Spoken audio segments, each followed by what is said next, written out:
Olá, seja muito bem-vindo a mais um Conexão Cidadão, o programa oficial do TCE Ceará. Conexão Cidadão, um programa que a gente aprofunda aqui todas as questões da corte cearense, onde a gente fala de fiscalização, onde a gente fala de educação e hoje vamos falar sobre pesquisa, né, Carol? Exatamente, Dimitri. Isso porque o Tribunal de Contas apresentou trabalhos científicos no Congresso CONSAD de Administração Pública de âmbito nacional e foi realizado nesse mês de maio em Fortaleza. E um dos artigos, Dimitri, foi considerado um dos melhores do evento. E para conversar sobre esse artigo, trouxemos aqui os pesquisadores, presenças ilustres aqui, como o nosso Raimi Holanda e a professora Sara Mesquita. Vamos dar agora as boas-vindas. Chamar pesquisadores, né, Raimi? Dá as boas-vindas a você, o Raimi, que já faz parte aqui, carteira assinada aqui no nosso programa, e a professora Sara. Seja bem-vinda, professora, ao Conexão Cidadão, para a gente conversar sobre esse artigo, né, vencedor nesse congresso. O artigo que é intitulado Monitoramento Preditivo e Governança de Dados, um índice de sustentabilidade fiscal como ferramenta de antecipação de crises. Raimi, um tema desse, assim, como um tema desse traz importância, esse olhar eu vou falar assim pra gente, assim, como setor público, né? Como esse tema traz esses holofotes pra gente. Tá. Primeiro, agradecer a oportunidade de estar apresentando esse trabalho aqui no Conexão Cidadão. Nós estamos muito felizes, Dimitri e Carol, pelo resultado, né, do artigo, de como o artigo foi visto dentro da comunidade que avaliou pela comunidade que avaliou as suas submissões no CONSAD. Tá? Só para vocês terem ideia, foram submetidos 1.381 artigos. E o nosso artigo ficou entre os 3 melhores, foi finalista para os 3 melhores em uma das 6 categorias. Então, foi uma peneira extremamente grande e hoje nós ficamos muito felizes com os resultados, mas mais feliz ainda pelo fato da gestão pública entender que isso é uma temática muito importante, que essa é uma temática relevante. Tá? O artigo, basicamente, ele traz uma quebra de paradigma muito forte, que é você imaginar o monitoramento fiscal, né? Pensar aquele monitoramento do equilíbrio das finanças dos municípios, do Estado, né? Sai de uma visão reativa, né? Ou seja, de uma visão onde as ações elas vão acontecer quando o fato já se consumou, quando o problema já está ali constatado, tá? Para uma dimensão preditiva, né? Que é o que o artigo traz, né? Faz antecipação de crise. Então, o artigo ele traz essa perspectiva, né? De que nós vamos passar, né? A fazer monitoramento, se é possível, né? Fazer o monitoramento fiscal não de uma forma reativa, mas preditiva. Ou seja, o artigo ele mostrou que é perfeitamente possível desenvolver modelos matemáticos onde nós podemos, né, detectar, né, de forma bastante antecipada problemas que irão acontecer no futuro. Isso o que é importante? Importante porque permite para o gestor que ele possa fazer uma correção dos problemas que estão acontecendo. Tá? O que é que nós temos hoje? Tá? A partir de 2000, com a implantação da LRF, né, nossa Lei de Responsabilidade Fiscal, que foi um grande marco hoje na administração, um grande marco, todos nós reconhecemos, mas ele trouxe, tá certo? Trouxe uns grandes benefícios, porque traz responsabilidade fiscal dentro da gestão, mas ele traz essa dimensão reativa. Ele estabelece alguns limites, limite prudencial, limite de alerta, e esses limites eles são emitidos quando? Quando já acontece lá, por exemplo, 95% do problema já acontecendo, por exemplo. Né? Então, o que nós estamos fazendo é dando um passo, né, anterior. Então, vamos passar a mostrar para o gestor, por exemplo, olha, tá certo? Você está indo numa linha, tá certo? Que você vai incorrer um sério problema fiscal dentro da gestão. E a gente verificou que foi desenvolvido um indicador. E esse indicador, assim, utilizou quais informações com relação às despesas realizadas, o nível de endividamento do ente estatal, ou então outras variáveis? A gente, para montar o ISF, a gente utilizou 3 categorias. A gente utilizou liquidez, a gente utilizou solvência e utilizou a conformidade com a LRF. O que é cada um deles? Quando a gente fala da liquidez, a gente está considerando o curto prazo. Dinheiro que tem em caixa com as dívidas que tem para pagar agora, né? Ou seja, até o final do exercício financeiro subsequente. Além disso, a gente levou em consideração também a solvência, que é o endividamento, que é o relacionamento da dívida com a receita corrente líquida, conforme está previsto na legislação. E em relação à conformidade, a gente levou em consideração a conformidade com a LRF no indicador de despesa com pessoal. Por que a gente escolheu a despesa com pessoal? Porque é uma despesa que representa muito do total, né, do orçamento público e que ela é muito difícil de gerenciar. Porque uma vez que você faz um concurso público, você não consegue, de uma hora para outra, reduzir aquele custo, enfim, né? Existe uma margem... É um custo longo, não é, professor? Exato.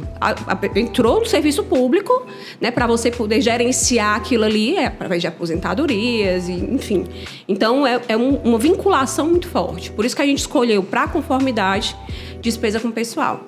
No entanto, quando a gente olha, né, esses 3 blocos, a gente não entende que eles são blocos uniformes, justamente porque a conformidade, que é a despesa com pessoal, é muito dura e muito rígida, de muito longo prazo, né, de longo prazo. Então, a gente colocou um peso em cada um desses blocos, né? E para a conformidade, que leva em consideração a despesa com pessoal, a gente considerou que é 50% do peso do ISF lá no final. Porque até então, a Lei de Responsabilidade Fiscal ela considera só esse item. Então, a nossa contribuição foi dizer, olha, esse item, de fato, ele é muito relevante.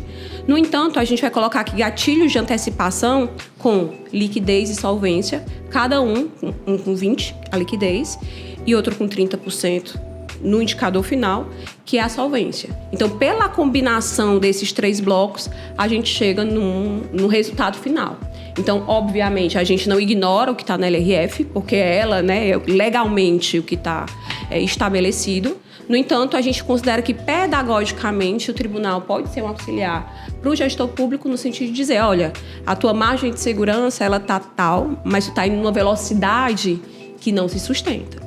Então, essa é a nossa lógica, é tentar imprimir uma velocidade com que esses gastos, né, esse endividamento está concorrendo e como isso impacta naquela conformidade legal.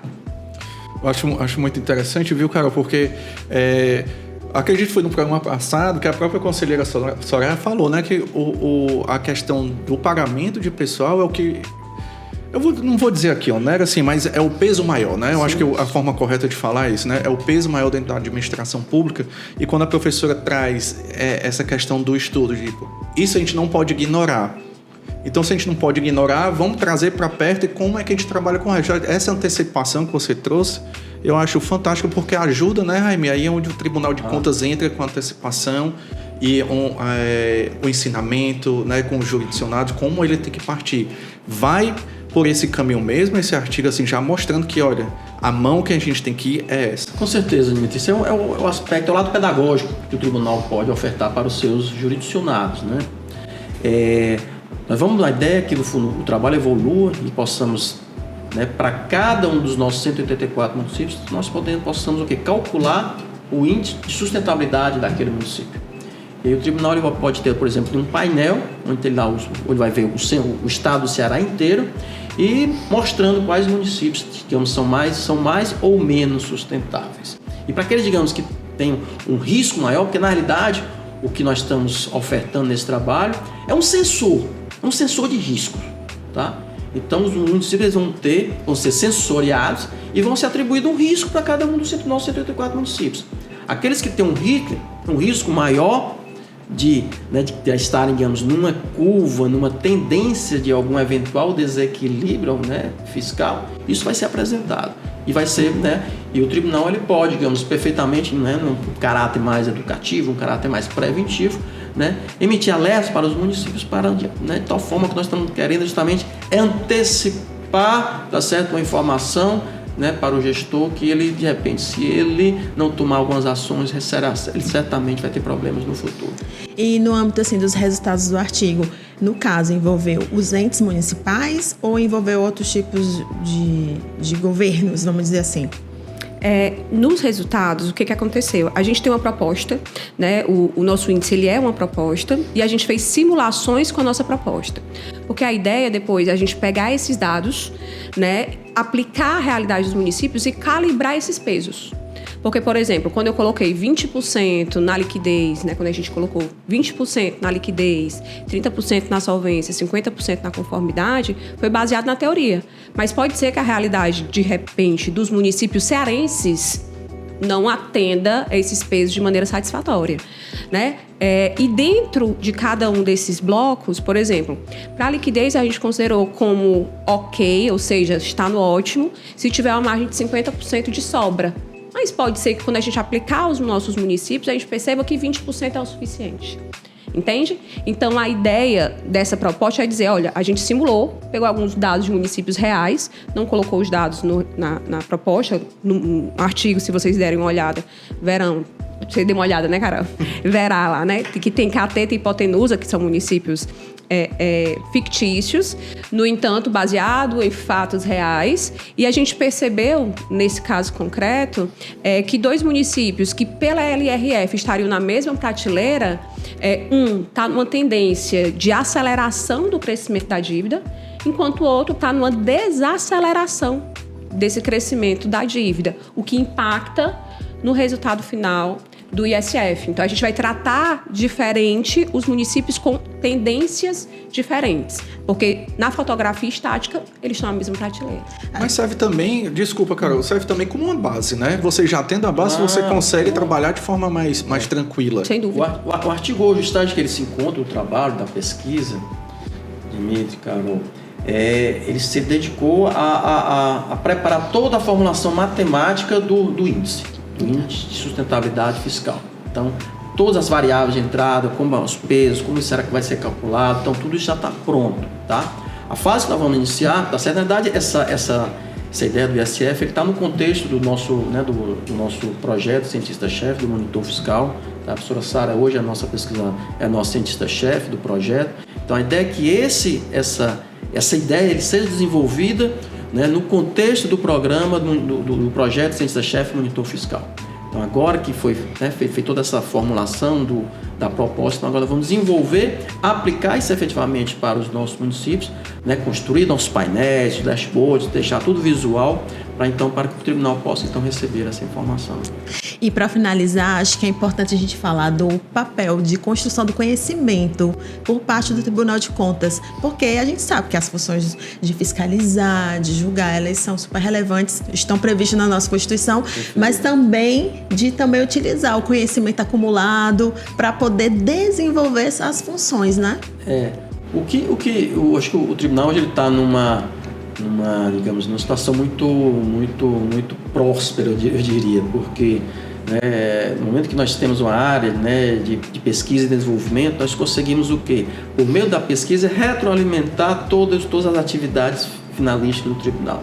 Então, um projeto como esse aqui, na verdade, ele vai alimentar todo o processo de fiscalização, de monitoramento que é exercido hoje pelo Tribunal de Contas.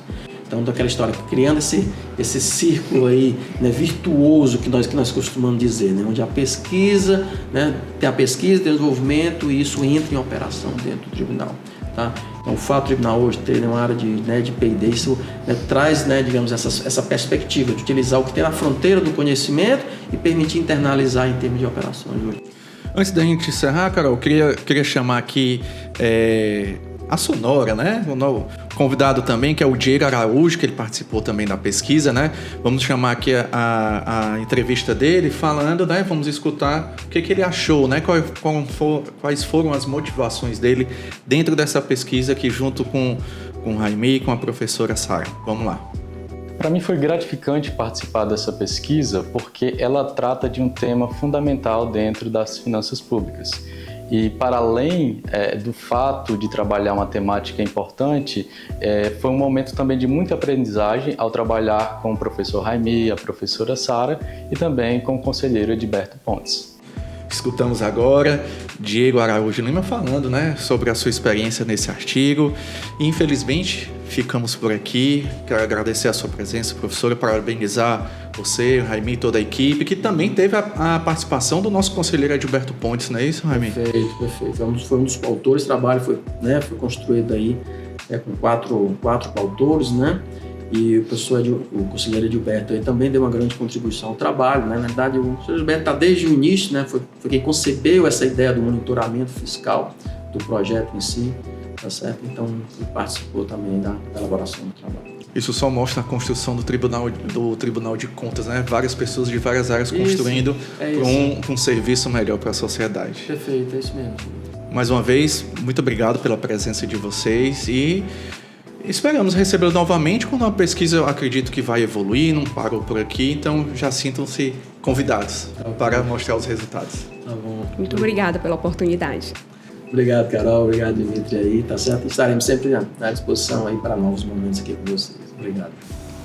O Conexão Cidadão fica por aqui, nesse momento, né, de troca de ideias, você conhecendo esse lado também aqui do Tribunal de Contas, né, cara? O que não é só fiscalização, tem a parte educativa, a parte de pesquisa, você achando que aqui só se falava de contas, né? Mas aqui também a gente fala de pesquisa.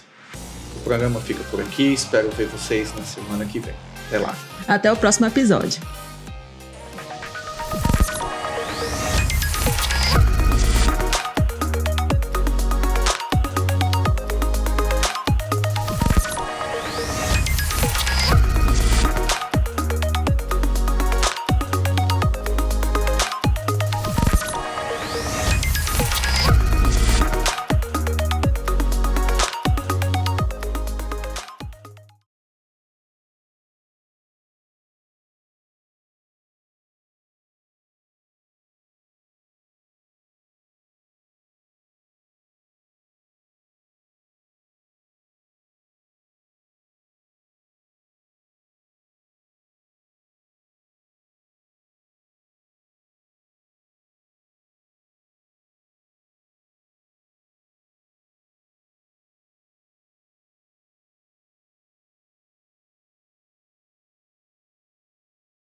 Olá, seja muito bem-vindo a mais um Conexão Cidadão, o programa oficial do TCE Ceará. Conexão Cidadão, um programa que a gente aprofunda aqui todas as questões da corte cearense, onde a gente fala de fiscalização, onde a gente fala de educação e hoje vamos falar sobre pesquisa, né, Carol? Exatamente, Dimitri. Isso porque o Tribunal de Contas apresentou trabalhos científicos no Congresso CONSAD de Administração Pública de âmbito nacional e foi realizado nesse mês de maio em Fortaleza. E um dos artigos, Dimitri, foi considerado um dos melhores do evento. E para conversar sobre esse artigo, trouxemos aqui os pesquisadores, presenças ilustres aqui, como o nosso Jaime Holanda e a professora Sara Mesquita. Vamos dar agora as boas-vindas.